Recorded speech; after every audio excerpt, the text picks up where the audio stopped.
I got OSAP, bro. I really got OSAP, bro. This is crazy. Because what do you mean they're trying to lower our grants, bro? What? And why are people blaming me for that? That's all him. What did I do? Well, I mean, yeah, if you're gonna flex everything you bought with money loaned to you by the government that's supposed to go towards education, and you're fucking spending it on stupid shit like Meta glasses, shoes, gold watches, of course you're gonna get clowned on and blamed for this.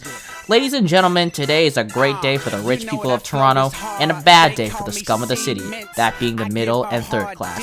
Now, if you live in Canada, specifically Toronto, that's where I'm from, there's a content creator named The Lotion Guy, real name Ite Beaton, who is under fire for making a premier of Ontario make a life-altering decision for the worst for all Canadian students by cutting its grants through OSAP.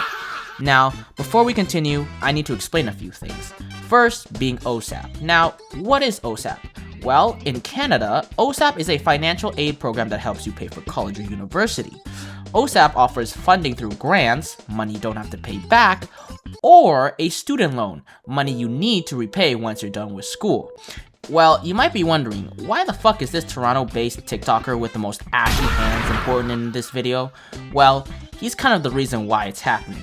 So, if you haven't been living under a rock like my man Patrick, recently the Premier of Ontario, Doug Ford, brother to coke addict and former mayor of Toronto, Rob Ford, God bless his soul, went live in the middle of Thursday and announced that he was cutting half the OSAP grants from 85% to 25%. Hey, like you're picking basket weaving courses and there's not too many baskets being sold out there.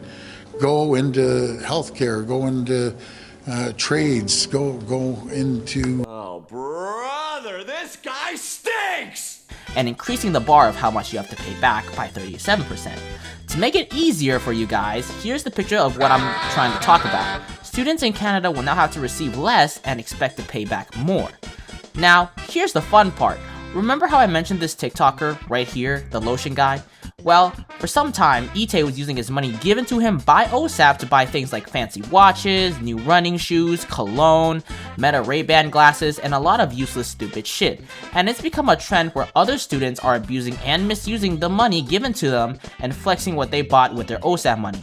Like this one dude got 2 iPhones, and this other guy bought a whole ass skateboard, and another bought a whole ass mini keyboard. Like your music is gonna go anywhere. He's probably gonna come up with some trashy ass Drake OVO KD type instrumental and call it good. I bet you 100% if you play that shit in the studio, you might as well write your death wish, cause you're getting switched down the moment you open your mouth into that microphone.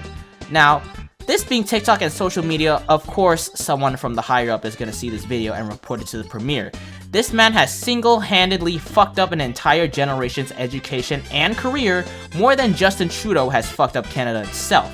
And I've known so many friends and family who came from hardworking families and nothing and need this funding because without it, they're unable to get their education, unable to get a job, and unable to support themselves. However, Ite Beaton is the only person to blame for this. Our own premier, Doug Ford, the younger brother to Tweedledum, is also to blame. Why, you might ask? Well, if you're from Canada and a big fan of Mr. Pufferfish himself, Doug Ford comes from a rich family. His father, Doug Ford Sr., founded Deco and Labels and Tags Limited, a Canadian label company specializing in pressure-sensitive labels for plastic-wrapped grocery products.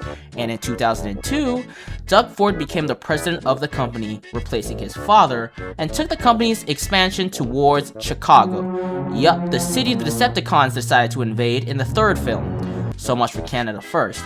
But oh no, it gets better. Doug Ford's education only goes so far. He has a high school diploma so old, it's old enough to be his grandpappy. And let's not forget about that time he dropped out of college just because there was a protest.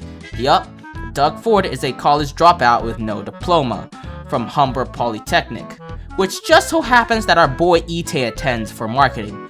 Coincidence? I think not! And with that, I leave you with all the questions of all questions. Is Canada cooked? Are we spared from Megatron's wrath? And is Doug Ford gonna finally resume his education? Find out in the next episode of Maury!